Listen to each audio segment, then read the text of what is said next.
How to do great work. If you collected lists of techniques for doing great work in a lot of different fields, what would the intersection look like? I decided to find out by making it. Partly my goal was to create a guide that could be used by someone working in any field. But I was also curious about the shape of the intersection. And one thing this exercise shows is that it does have a definite shape. It's not just a point labeled, work hard. The following recipe assumes you're very ambitious. The first step is to decide what to work on. The work you choose needs to have three qualities. It has to be something you have a natural aptitude for, that you have a deep interest in, and that offers scope to do great work. In practice, you don't have to worry much about the third criterion. Ambitious people are, if anything, already too conservative about it. So all you need to do is find something you have an aptitude for and great interest in. That sounds straightforward, but it's often quite difficult. When you're young, you don't know what you're good at or what different kinds of work are like. Some kinds of work you end up doing may not even exist yet. So while some people know what they want to do at 14, most have to figure it out. The way to figure out what to work on is by working. If you're not sure what to work on, guess. But pick something and get going. You'll probably guess wrong some of the time, but that's fine. It's good to know about multiple things. Some of the biggest discoveries come from noticing connections between different fields. Develop a habit of working on your own projects. Don't let work mean something other people tell you to do. If you do manage to do great work one day, it will probably be on a project of your own. It may be within some bigger project, but you'll be driving your part of it. What should your projects be? Whatever seems to you excitingly ambitious. As you grow older and your taste in projects evolves, exciting and important will converge. At 7, it may seem excitingly ambitious to build huge things out of Lego. Then at 14 to teach yourself calculus, till at 21 you're starting to explore unanswered questions in physics. But always preserve excitingness. There's a kind of excited curiosity that's both the engine and the rudder of great work. It will not only drive you, but if you let it have its way, will also show you what to work on. What are you excessively curious about? Curious to a degree that would bore most other people. That's what you're looking for. Once you've found something you're excessively interested in, the next step is to learn enough about it to get you to one of the frontiers of knowledge. Knowledge expands fractally, and from a distance its edges look smooth, but once you learn enough to get close to one, they turn out to be full of gaps. The next step is to notice them. This takes some skill, because your brain wants to ignore such gaps in order to make a simpler model of the world. Many discoveries have come from asking questions about things that everyone else took for granted. If the answers seem strange, so much the better. Great work often has a tincture of strangeness. You see this from painting to math. It would be affected to try to manufacture it. But if it appears, embrace it. Boldly chase outlier ideas, even if other people aren't interested in them. In fact, especially if they aren't.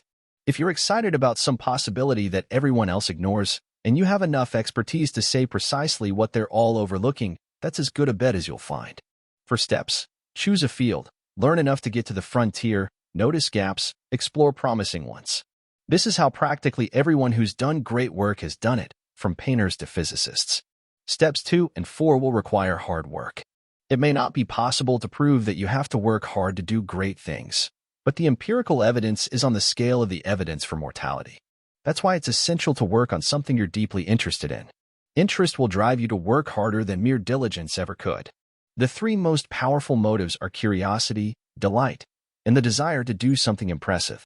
Sometimes they converge, and that combination is the most powerful of all. The big prize is to discover a new fractal bud. You notice a crack in the surface of knowledge, pry it open, and there's a whole world inside.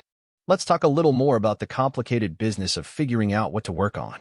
The main reason it's hard is that you can't tell what most kinds of work are like except by doing them. Which means the 4 steps overlap. You may have to work at something for years before you know how much you like it or how good you are at it. And in the meantime, you're not doing, and thus not learning about, most other kinds of work. So in the worst case, you choose late based on very incomplete information. The nature of ambition exacerbates this problem. Ambition comes in 2 forms, one that precedes interest in the subject and one that grows out of it. Most people who do great work have a mix, and the more you have of the former, the harder it will be to decide what to do.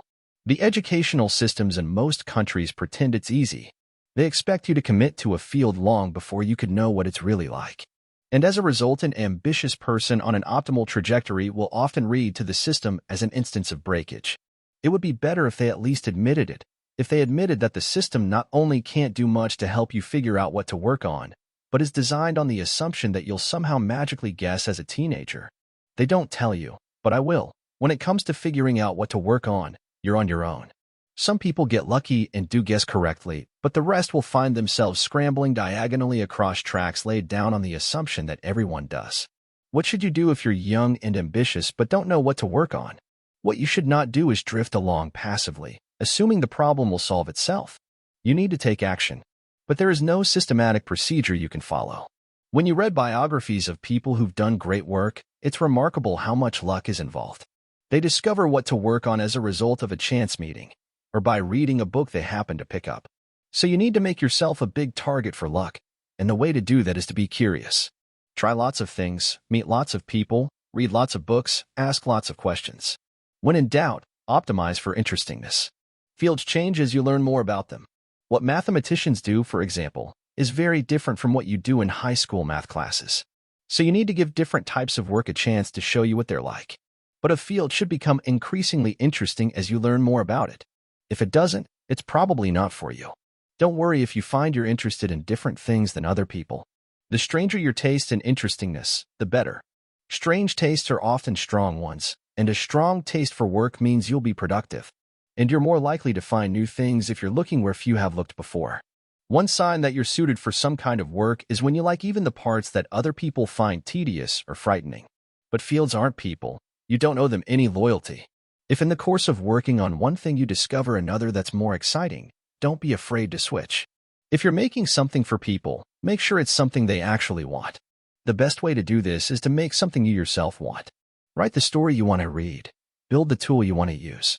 Since your friends probably have similar interests, this will also get you your initial audience. This should follow from the excitingness rule. Obviously, the most exciting story to write will be the one you want to read. The reason I mention this case explicitly is that so many people get it wrong. Instead of making what they want, they try to make what some imaginary, more sophisticated audience wants. And once you go down that route, you're lost. There are a lot of forces that will lead you astray when you're trying to figure out what to work on. Pretentiousness, fashion, fear, money, politics, other people's wishes, imminent frauds. But if you stick to what you find genuinely interesting, you'll be proof against all of them. If you're interested, you're not astray. Following your interests may sound like a rather passive strategy, but in practice it usually means following them past all sorts of obstacles. You usually have to risk rejection and failure. So it does take a good deal of boldness. But while you need boldness, you don't usually need much planning. In most cases, the recipe for doing great work is simply work hard on excitingly ambitious projects, and something good will come of it. Instead of making a plan and then executing it, you just try to preserve certain invariants. The trouble with planning is that it only works for achievements you can describe in advance. You can win a gold medal or get rich by deciding to as a child and then tenaciously pursuing that goal, but you can't discover natural selection that way. I think for most people who want to do great work, the right strategy is not to plan too much. At each stage, do whatever seems most interesting and gives you the best options for the future.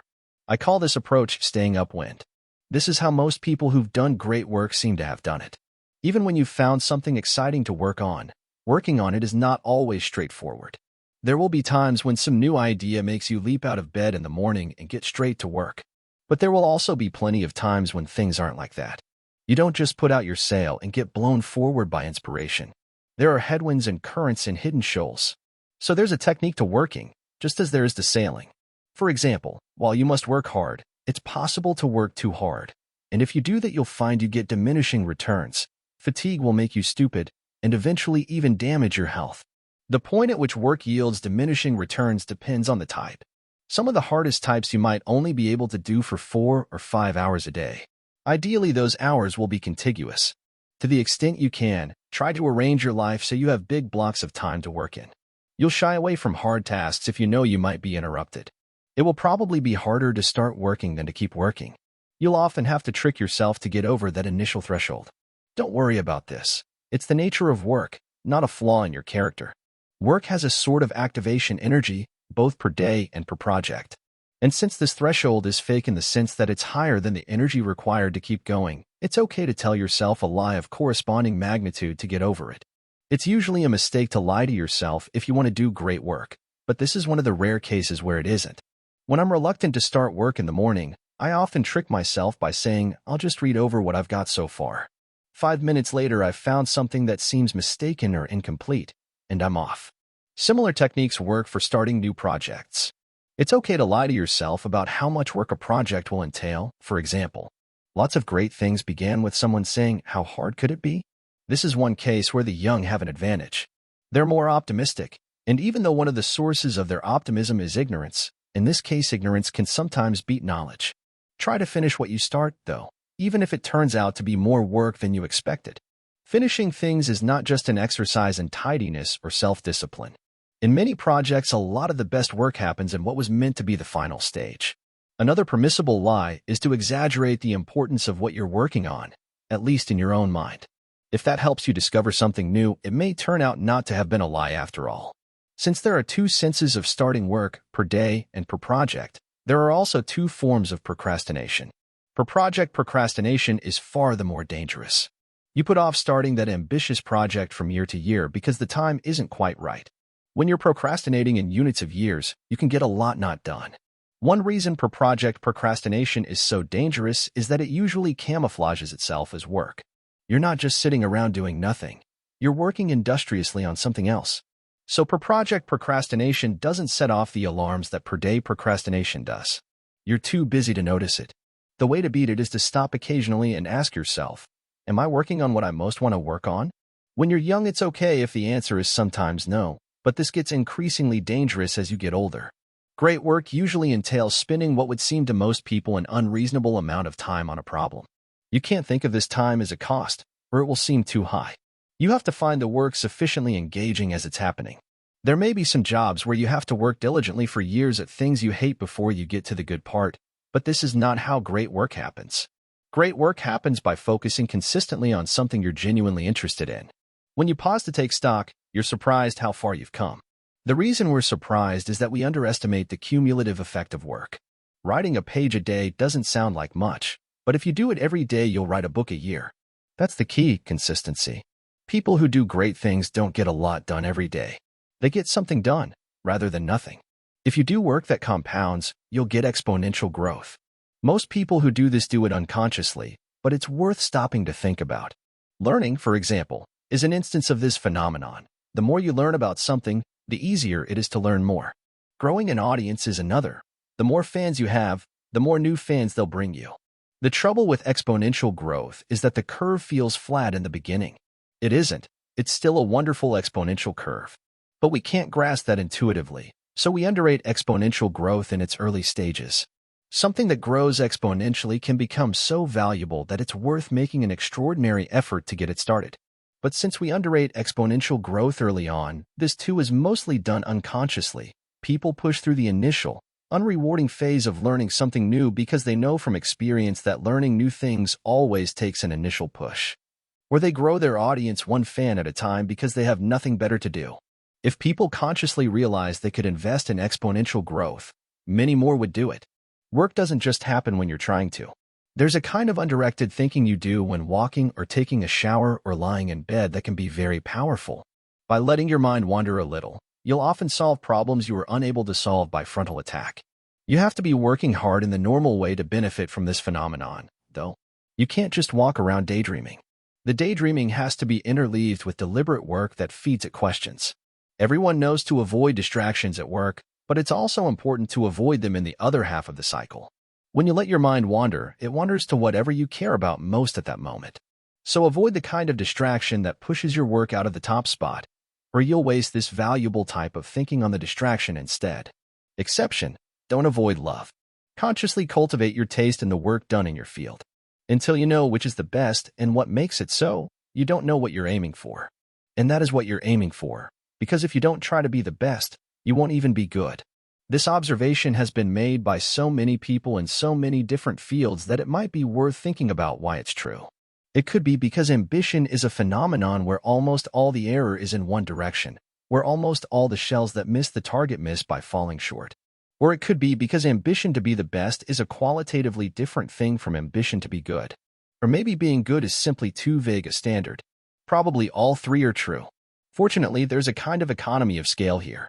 Though it might seem like you'd be taking on a heavy burden by trying to be the best, in practice you often end up net ahead. It's exciting and also strangely liberating. It simplifies things. In some ways, it's easier to try to be the best than to try merely to be good. One way to aim high is to try to make something that people will care about in 100 years. Not because their opinions matter more than your contemporaries, but because something that still seems good in 100 years is more likely to be genuinely good. Don't try to work in a distinctive style. Just try to do the best job you can. You won't be able to help doing it in a distinctive way. Style is doing things in a distinctive way without trying to. Trying to is affectation. Affectation is an effect to pretend that someone other than you is doing the work. You adopt an impressive but fake persona, and while you're pleased with the impressiveness, the fakeness is what shows in the work. The temptation to be someone else is greatest for the young. They often feel like nobodies. But you never need to worry about that problem, because it's self-solving if you work on sufficiently ambitious projects. If you succeed at an ambitious project, you're not a nobody. You're the person who did it. So just do the work and your identity will take care of itself. Avoid affectation is a useful rule so far as it goes, but how would you express this idea positively? How would you say what to be, instead of what not to be? The best answer is earnest. If you're earnest, you avoid not just affectation but a whole set of similar vices. The core of being earnest is being intellectually honest. We're taught as children to be honest as an unselfish virtue, as a kind of sacrifice. But in fact, it's a source of power too. To see new ideas, you need an exceptionally sharp eye for the truth. You're trying to see more truth than others have seen so far. And how can you have a sharp eye for the truth if you're intellectually dishonest? One way to avoid intellectual dishonesty is to maintain a slight positive pressure in the opposite direction. Be aggressively willing to admit that you're mistaken. Once you've admitted you were mistaken about something, you're free. Till then you have to carry it. Another more subtle component of earnestness is informality. Informality is much more important than its grammatically negative name implies. It's not merely the absence of something. It means focusing on what matters instead of what doesn't. What formality and affectation have in common is that as well as doing the work, you're trying to seem a certain way as you're doing it. But any energy that goes into how you seem comes out of being good.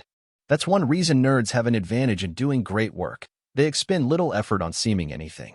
In fact, that's basically the definition of a nerd. Nerds have a kind of innocent boldness that's exactly what you need in doing great work. It's not learned. It's preserved from childhood. So hold on to it. Be the one who puts things out there rather than the one who sits back and offers sophisticated-sounding criticisms of them. It's easy to criticize is true in the most literal sense, and the route to great work is never easy. There may be some jobs where it's an advantage to be cynical and pessimistic, but if you want to do great work, it's an advantage to be optimistic, even though that means you'll risk looking like a fool sometimes. There's an old tradition of doing the opposite. The Old Testament says it's better to keep quiet lest you look like a fool. But that's advice for seeming smart. If you actually want to discover new things, it's better to take the risk of telling people your ideas. Some people are naturally earnest, and with others it takes a conscious effort. Either kind of earnestness will suffice. But I doubt it would be possible to do great work without being earnest. It's so hard to do even if you are. You don't have enough margin for error to accommodate the distortions introduced by being affected, intellectually dishonest, orthodox, fashionable, or cool. Great work is consistent not only with who did it, but with itself. It's usually all of a piece. So if you face a decision in the middle of working on something, ask which choice is more consistent. You may have to throw things away and redo them. You won't necessarily have to, but you have to be willing to. And that can take some effort. When there's something you need to redo, status quo bias and laziness will combine to keep you in denial about it. To beat this, ask, if I'd already made the change, would I want to revert to what I have now? Have the confidence to cut. Don't keep something that doesn't fit just because you're proud of it, or because it cost you a lot of effort. Indeed, in some kinds of work it's good to strip whatever you're doing to its essence. The result will be more concentrated. You'll understand it better, and you won't be able to lie to yourself about whether there's anything real there. Mathematical elegance may sound like a mere metaphor, drawn from the arts. That's what I thought when I first heard the term elegant applied to a proof. But now I suspect it's conceptually prior, that the main ingredient in artistic elegance is mathematical elegance. At any rate, it's a useful standard well beyond math. Elegance can be a long-term bet, though. Laborious solutions will often have more prestige in the short term. They cost a lot of effort, and they're hard to understand, both of which impress people, at least temporarily. Whereas some of the very best work will seem like it took comparatively little effort because it was in a sense already there. It didn't have to be built, just seen. It's a very good sign when it's hard to say whether you're creating something or discovering it. When you're doing work that could be seen as either creation or discovery, err on the side of discovery. Try thinking of yourself as a mere conduit through which the ideas take their natural shape. Strangely enough, one exception is the problem of choosing a problem to work on. This is usually seen as search, but in the best case it's more like creating something. In the best case you create the field in the process of exploring it. Similarly, if you're trying to build a powerful tool, make it gratuitously unrestrictive. A powerful tool almost by definition will be used in ways you didn't expect, so err on the side of eliminating restrictions, even if you don't know what the benefit will be. Great work will often be tool-like in the sense of being something others build on. So it's a good sign if you're creating ideas that others could use, or exposing questions that others could answer. The best ideas have implications in many different areas. If you express your ideas in the most general form, they'll be truer than you intended. True by itself is not enough, of course. Great ideas have to be true and new. And it takes a certain amount of ability to see new ideas even once you've learned enough to get to one of the frontiers of knowledge. In English, we give this ability names like originality, creativity, and imagination. And it seems reasonable to give it a separate name, because it does seem to some extent a separate skill. It's possible to have a great deal of ability in other respects, to have a great deal of what's often called technical ability, and yet not have much of this. I've never liked the term creative process. It seems misleading. Originality isn't a process, but a habit of mind. Original thinkers throw off new ideas about whatever they focus on, like an angle grinder throwing off sparks. They can't help it. If the thing they're focused on is something they don't understand very well, these new ideas might not be good. One of the most original thinkers I know decided to focus on dating after he got divorced. He knew roughly as much about dating as the average 15-year-old, and the results were spectacularly colorful. But to see originality separated from expertise like that made its nature all the more clear. I don't know if it's possible to cultivate originality, but there are definitely ways to make the most of however much you have. For example, you're much more likely to have original ideas when you're working on something. Original ideas don't come from trying to have original ideas. They come from trying to build or understand something slightly too difficult. Talking or writing about the things you're interested in is a good way to generate new ideas. When you try to put ideas into words, a missing idea creates a sort of vacuum that draws it out of you. Indeed, there's a kind of thinking that can only be done by writing. Changing your context can help. If you visit a new place, you'll often find you have new ideas there. The journey itself often dislodges them. But you may not have to go far to get this benefit. Sometimes it's enough just to go for a walk. It also helps to travel in topic space. You'll have more new ideas if you explore lots of different topics, partly because it gives the angle grinder more surface area to work on, and partly because analogies are an especially fruitful source of new ideas. Don't divide your attention evenly between many topics, though, or you'll spread yourself too thin. You want to distribute it according to something more like a power law. Be professionally curious about a few topics and idly curious about many more. Curiosity and originality are closely related. Curiosity feeds originality by giving it new things to work on. But the relationship is closer than that. Curiosity is itself a kind of originality. It's roughly to questions what originality is to answers. And since questions at their best are a big component of answers, curiosity at its best is a creative force. Having new ideas is a strange game, because it usually consists of seeing things that were right under your nose. Once you've seen a new idea, it tends to seem obvious. Why did no one think of this before? When an idea seems simultaneously novel and obvious, it's probably a good one. Seeing something obvious sounds easy, and yet empirically having new ideas is hard. What's the source of this apparent contradiction? It's that seeing the new idea usually requires you to change the way you look at the world. We see the world through models that both help and constrain us. When you fix a broken model, new ideas become obvious. But noticing and fixing a broken model is hard. That's how new ideas can be both obvious and yet hard to discover. They're easy to see after you do something hard. One way to discover broken models is to be stricter than other people. Broken models of the world leave a trail of clues where they bash against reality. Most people don't want to see these clues. It would be an understatement to say that they're attached to their current model. It's what they think in. So they'll tend to ignore the trail of clues left by its breakage, however conspicuous it may seem in retrospect. To find new ideas, you have to seize on signs of breakage instead of looking away. That's what Einstein did. He was able to see the wild implications of Maxwell's equations not so much because he was looking for new ideas as because he was stricter. The other thing you need is a willingness to break rules. Paradoxical as it sounds, if you want to fix your model of the world, it helps to be the sort of person who's comfortable breaking rules. From the point of view of the old model, which everyone including you initially shares, the new model usually breaks at least implicit rules. Few understand the degree of rule-breaking required, because new ideas seem much more conservative once they succeed.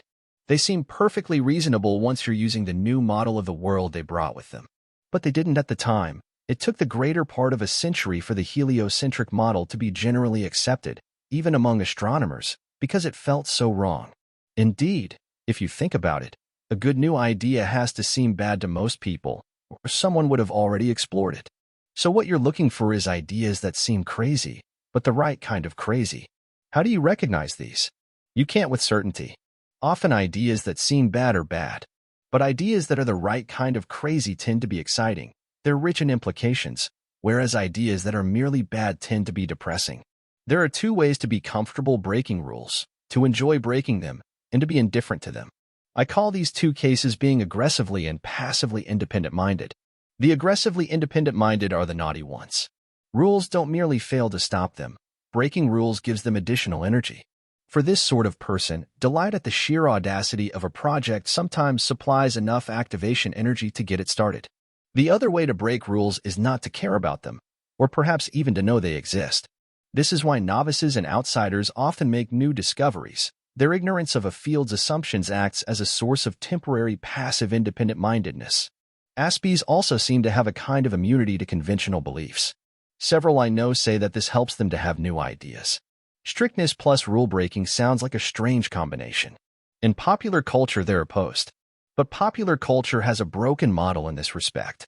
It implicitly assumes that issues are trivial ones, and in trivial matters strictness and rule-breaking are opposed. But in questions that really matter, only rule-breakers can be truly strict.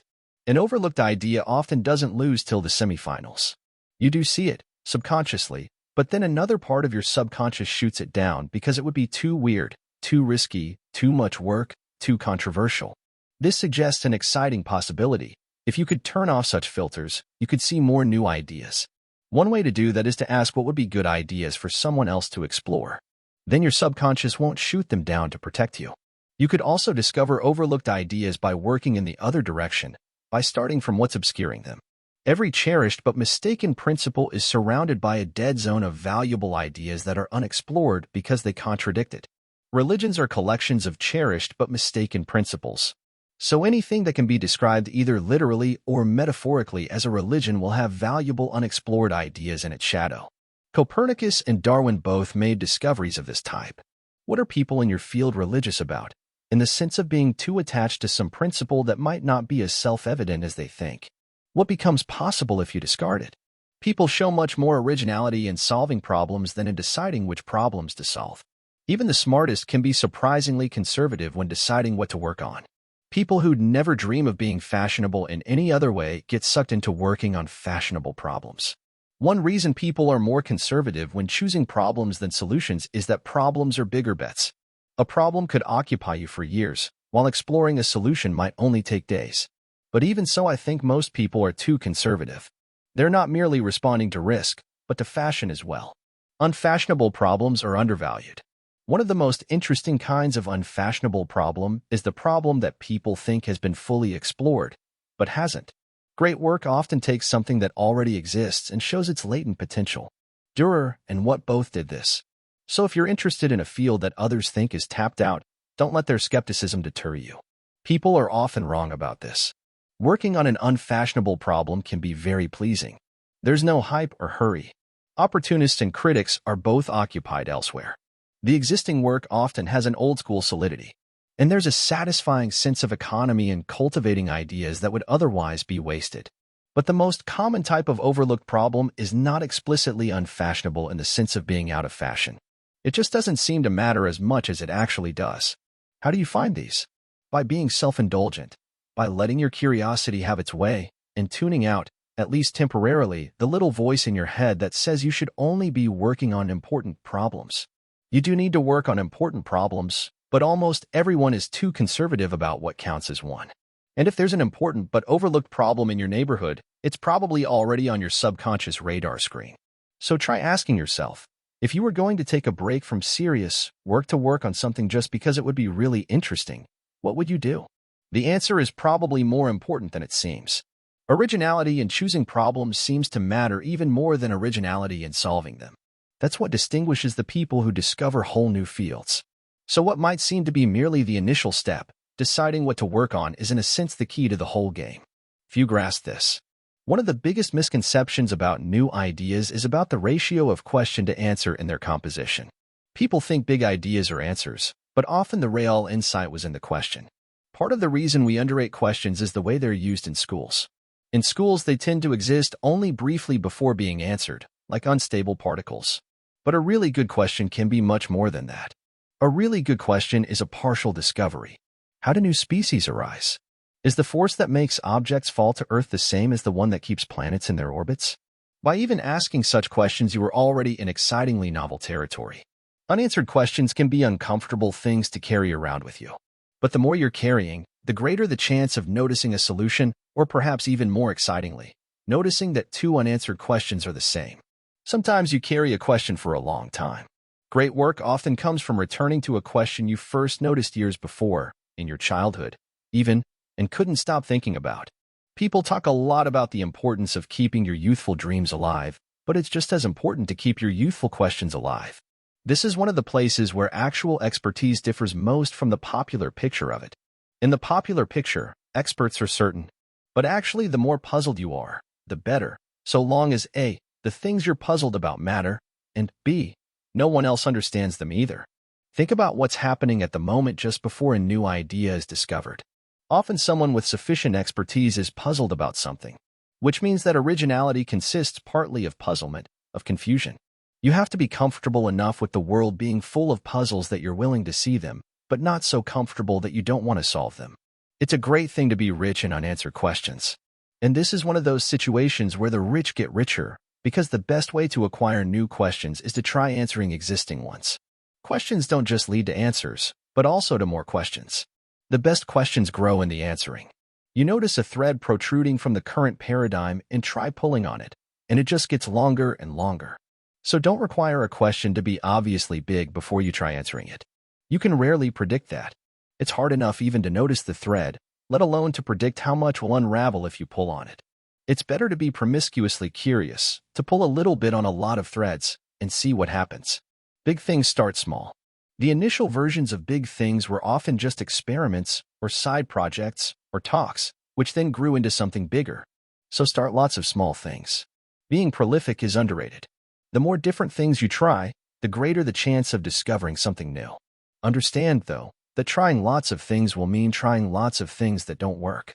You can't have a lot of good ideas without also having a lot of bad ones. Though it sounds more responsible to begin by studying everything that's been done before, you'll learn faster and have more fun by trying stuff.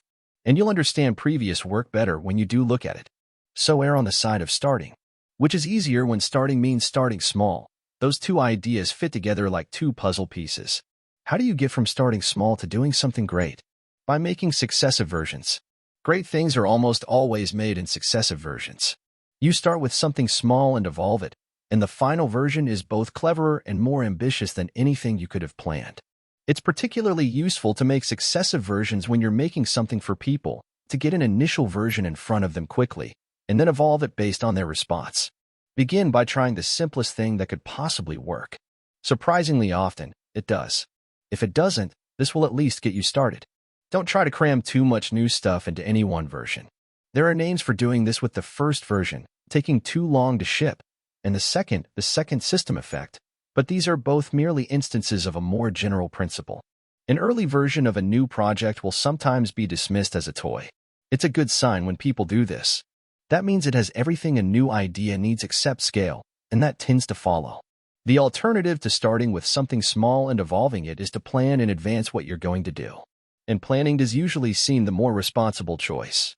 It sounds more organized to say, we're going to do X and then Y and then Z, than we're going to try X and see what happens.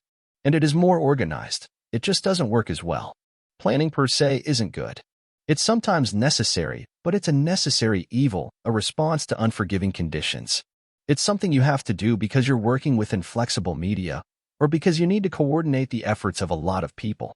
If you keep projects small and use flexible media, you don't have to plan as much, and your designs can evolve instead. Take as much risk as you can afford. In an efficient market, risk is proportionate to reward, so don't look for certainty, but for a bet with high expected value. If you're not failing occasionally, you're probably being too conservative. Though conservatism is usually associated with the old, it's the young who tend to make this mistake. Inexperience makes them fear risk, but it's when you're young that you can afford the most. Even a project that fails can be valuable. In the process of working on it, you'll have crossed territory few others have seen, and encountered questions few others have asked.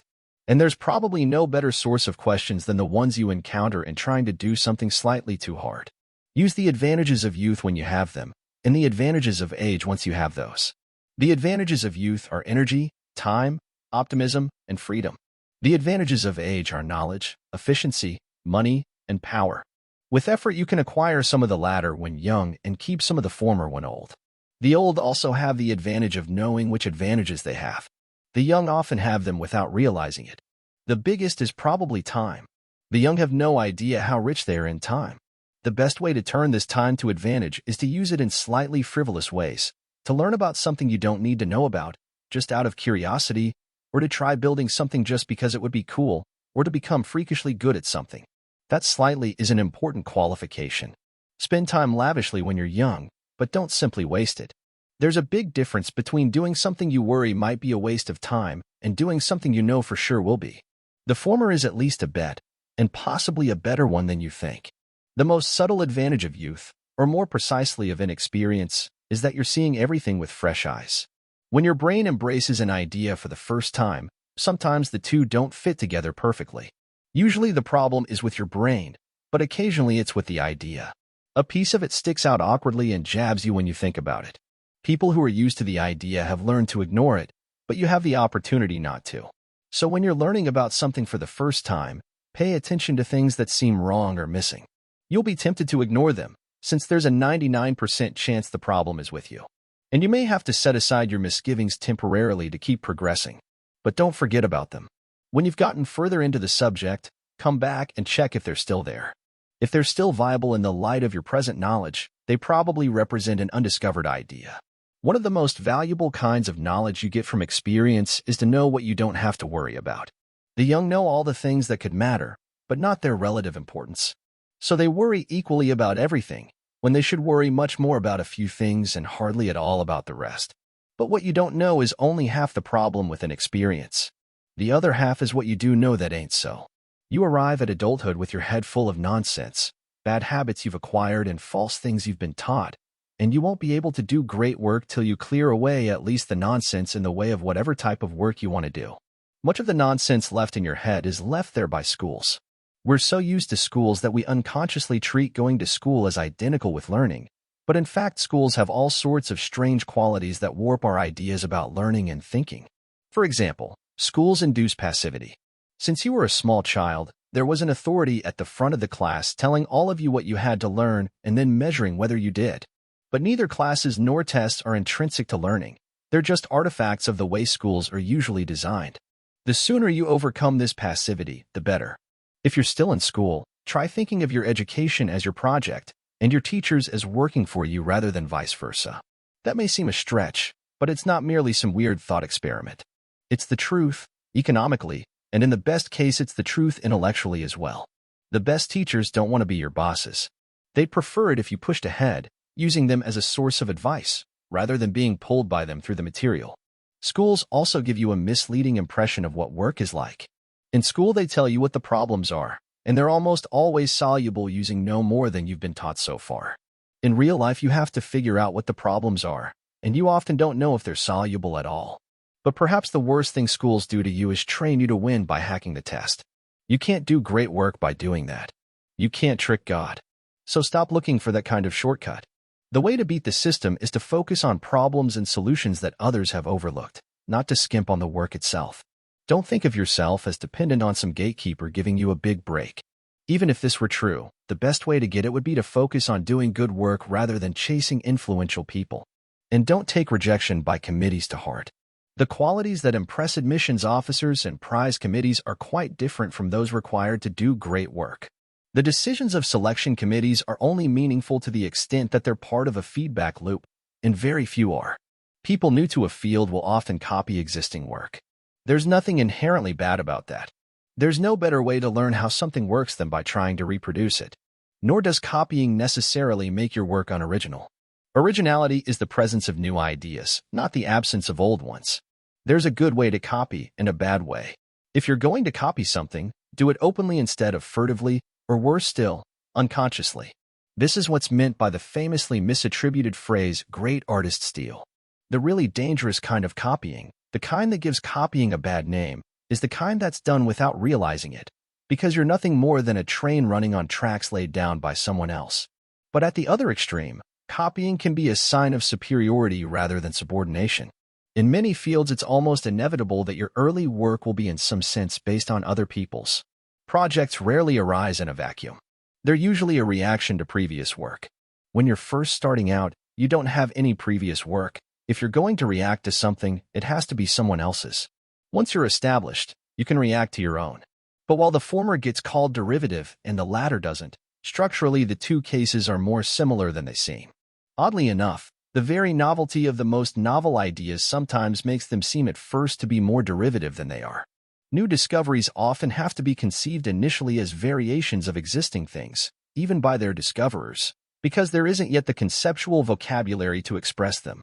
There are definitely some dangers to copying, though. One is that you'll tend to copy old things, things that were in their day at the frontier of knowledge, but no longer are. And when you do copy something, don't copy every feature of it. Some will make you ridiculous if you do. Don't copy the manner of an eminent 50-year-old professor if you're 18, for example, or the idiom of a Renaissance poem hundreds of years later. Some of the features of things you admire are flaws they succeeded despite. Indeed, the features that are easiest to imitate are the most likely to be the flaws. This is particularly true for behavior. Some talented people are jerks, and this sometimes makes it seem to the inexperienced that being a jerk is part of being talented. It isn't. Being talented is merely how they get away with it. One of the most powerful kinds of copying is to copy something from one field into another. History is so full of chance discoveries of this type that it's probably worth giving chance a hand by deliberately learning about other kinds of work. You can take ideas from quite distant fields if you let them be metaphors. Negative examples can be as inspiring as positive ones. In fact, you can sometimes learn more from things done badly than from things done well. Sometimes it only becomes clear what's needed when it's missing. If a lot of the best people in your field are collected in one place, it's usually a good idea to visit for a while. It will increase your ambition, and also, by showing you that these people are human, increase your self-confidence. If you're earnest, you'll probably get a warmer welcome than you might expect. Most people who are very good at something are happy to talk about it with anyone who's genuinely interested. If they're really good at their work, then they probably have a hobbyist interest in it, and hobbyists always want to talk about their hobbies. It may take some effort to find the people who are really good, though. Doing great work has such prestige that in some places, particularly universities, there's a polite fiction that everyone is engaged in it. And that is far from true. People within universities can't say so openly, but the quality of the work being done in different departments varies immensely. Some departments have people doing great work, others have in the past, others never have. Seek out the best colleagues. There are a lot of projects that can't be done alone, and even if you're working on one that can be, it's good to have other people to encourage you and to bounce ideas off. Colleagues don't just affect your work, though. They also affect you. So work with people you want to become like, because you will. Quality is more important than quantity in colleagues. It's better to have one or two great ones than a building full of pretty good ones. In fact, it's not merely better, but necessary. Judging from history, the degree to which great work happens in clusters suggests that one's colleagues often make the difference between doing great work and not. How do you know when you have sufficiently good colleagues? In my experience, when you do, you know. Which means if you're unsure, you probably don't. But it may be possible to give a more concrete answer than that. Here's an attempt. Sufficiently good colleagues offer surprising insights. They can see and do things that you can't. So if you have a handful of colleagues good enough to keep you on your toes in this sense, you're probably over the threshold. Most of us can benefit from collaborating with colleagues, but some projects require people on a larger scale, and starting one of those is not for everyone. If you want to run a project like that, you'll have to become a manager, and managing well takes aptitude and interest like any other kind of work. If you don't have them, there is no middle path. You must either force yourself to learn management as a second language or avoid such projects. Husband your morale. It's the basis of everything when you're working on ambitious projects. You have to nurture and protect it like a living organism. Morale starts with your view of life. You're more likely to do great work if you're an optimist, and more likely to if you think of yourself as lucky than if you think of yourself as a victim. Indeed, work can to some extent protect you from your problems. If you choose work that's pure, its very difficulties will serve as a refuge from the difficulties of everyday life. If this is escapism, it's a very productive form of it, and one that has been used by some of the greatest minds in history. Morale compounds via work. High morale helps you do good work, which increases your morale and helps you do even better work. But this cycle also operates in the other direction. If you're not doing good work, that can demoralize you and make it even harder to. Since it matters so much for this cycle to be running in the right direction, it can be a good idea to switch to easier work when you're stuck, just so you start to get something done. One of the biggest mistakes ambitious people make is to allow setbacks to destroy their morale all at once, like a balloon bursting. You can inoculate yourself against this by explicitly considering setbacks a part of your process. Solving hard problems always involves some backtracking. Doing great work is a depth-first search whose root node is the desire to. So, if at first you don't succeed, try again, isn't quite right. It should be. If at first you don't succeed, either try again, or backtrack and then try again. Never give up is also not quite right. Obviously, there are times when it's the right choice to eject. A more precise version would be, never let setbacks panic you into backtracking more than you need to. Corollary, never abandon the root node. It's not necessarily a bad sign if work is a struggle, any more than it's a bad sign to be out of breath while running. It depends how fast you're running. So learn to distinguish good pain from bad. Good pain is a sign of effort. Bad pain is a sign of damage. An audience is a critical component of morale. If you're a scholar, your audience may be your peers. In the arts, it may be an audience in the traditional sense. Either way, it doesn't need to be big. The value of an audience doesn't grow anything like linearly with its size. Which is bad news if you're famous, but good news if you're just starting out, because it means a small but dedicated audience can be enough to sustain you. If a handful of people genuinely love what you're doing, that's enough. To the extent you can, avoid letting intermediaries come between you and your audience. In some types of work this is inevitable, but it's so liberating to escape it that you might be better off switching to an adjacent type if that will let you go direct. The people you spend time with will also have a big effect on your morale. You'll find there are some who increase your energy and others who decrease it, and the effect someone has is not always what you'd expect. Seek out the people who increase your energy and avoid those who decrease it. Though of course if there's someone you need to take care of, that takes precedence. Don't marry someone who doesn't understand that you need to work, or sees your work as competition for your attention. If you're ambitious, you need to work. It's almost like a medical condition, so someone who won't let you work either doesn't understand you, or does and doesn't care. Ultimately, morale is physical. You think with your body, so it's important to take care of it. That means exercising regularly, eating and sleeping well, and avoiding the more dangerous kinds of drugs. Running and walking are particularly good forms of exercise because they're good for thinking. People who do great work are not necessarily happier than everyone else, but they're happier than they'd be if they didn't. In fact, if you're smart and ambitious, it's dangerous not to be productive. People who are smart and ambitious but don't achieve much tend to become bitter. It's okay to want to impress other people, but choose the right people. The opinion of people you respect is signal. Fame, which is the opinion of a much larger group you might or might not respect, just adds noise. The prestige of a type of work is at best a trailing indicator and sometimes completely mistaken.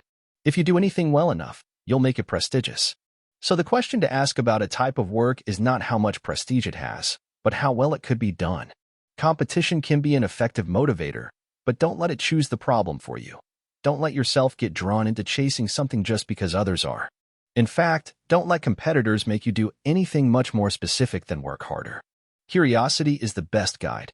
Your curiosity never lies, and it knows more than you do about what's worth paying attention to. Notice how often that word has come up. If you asked an oracle the secret to doing great work, and the oracle replied with a single word, my bet would be on curiosity. That doesn't translate directly to advice. It's not enough just to be curious, and you can't command curiosity anyway. But you can nurture it and let it drive you.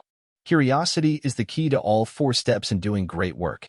It will choose the field for you, get you to the frontier, cause you to notice the gaps in it, and drive you to explore them. The whole process is a kind of dance with curiosity. Believe it or not, I tried to make this essay as short as I could. But its length at least means it acts as a filter. If you made it this far, you must be interested in doing great work. And if so, you're already further along than you might realize, because the set of people willing to want to is small. The factors in doing great work are factors in the literal, mathematical sense, and they are ability, interest, effort, and luck. Luck, by definition, you can't do anything about, so we can ignore that. And we can assume effort if you do in fact want to do great work. So the problem boils down to ability and interest. Can you find a kind of work where your ability and interest will combine to yield an explosion of new ideas? Here there are grounds for optimism. There are so many different ways to do great work, and even more that are still undiscovered. Out of all those different types of work, the one you're most suited for is probably a pretty close match. Probably a comically close match. It's just a question of finding it, and how far into it your ability and interest can take you. And you can only answer that by trying. Many more people could try to do great work than do. What holds them back is a combination of modesty and fear. It seems presumptuous to try to be Newton or Shakespeare. It also seems hard. Surely if you tried something like that, you'd fail. Presumably the calculation is rarely explicit. Few people consciously decide not to try to do great work. But that's what's going on subconsciously. They shy away from the question. So I'm going to pull a sneaky trick on you. Do you want to do great work or not? Now you have to decide consciously. Sorry about that. I wouldn't have done it to a general audience. But we already know you're interested. Don't worry about being presumptuous. You don't have to tell anyone. And if it's too hard and you fail, so what? Lots of people have worse problems than that. In fact, you'll be lucky if it's the worst problem you have. Yes, you'll have to work hard. But again, lots of people have to work hard. And if you're working on something you find very interesting, which you necessarily will if you're on the right path, the work will probably feel less burdensome than a lot of your peers. The discoveries are out there, waiting to be made. Why not by you?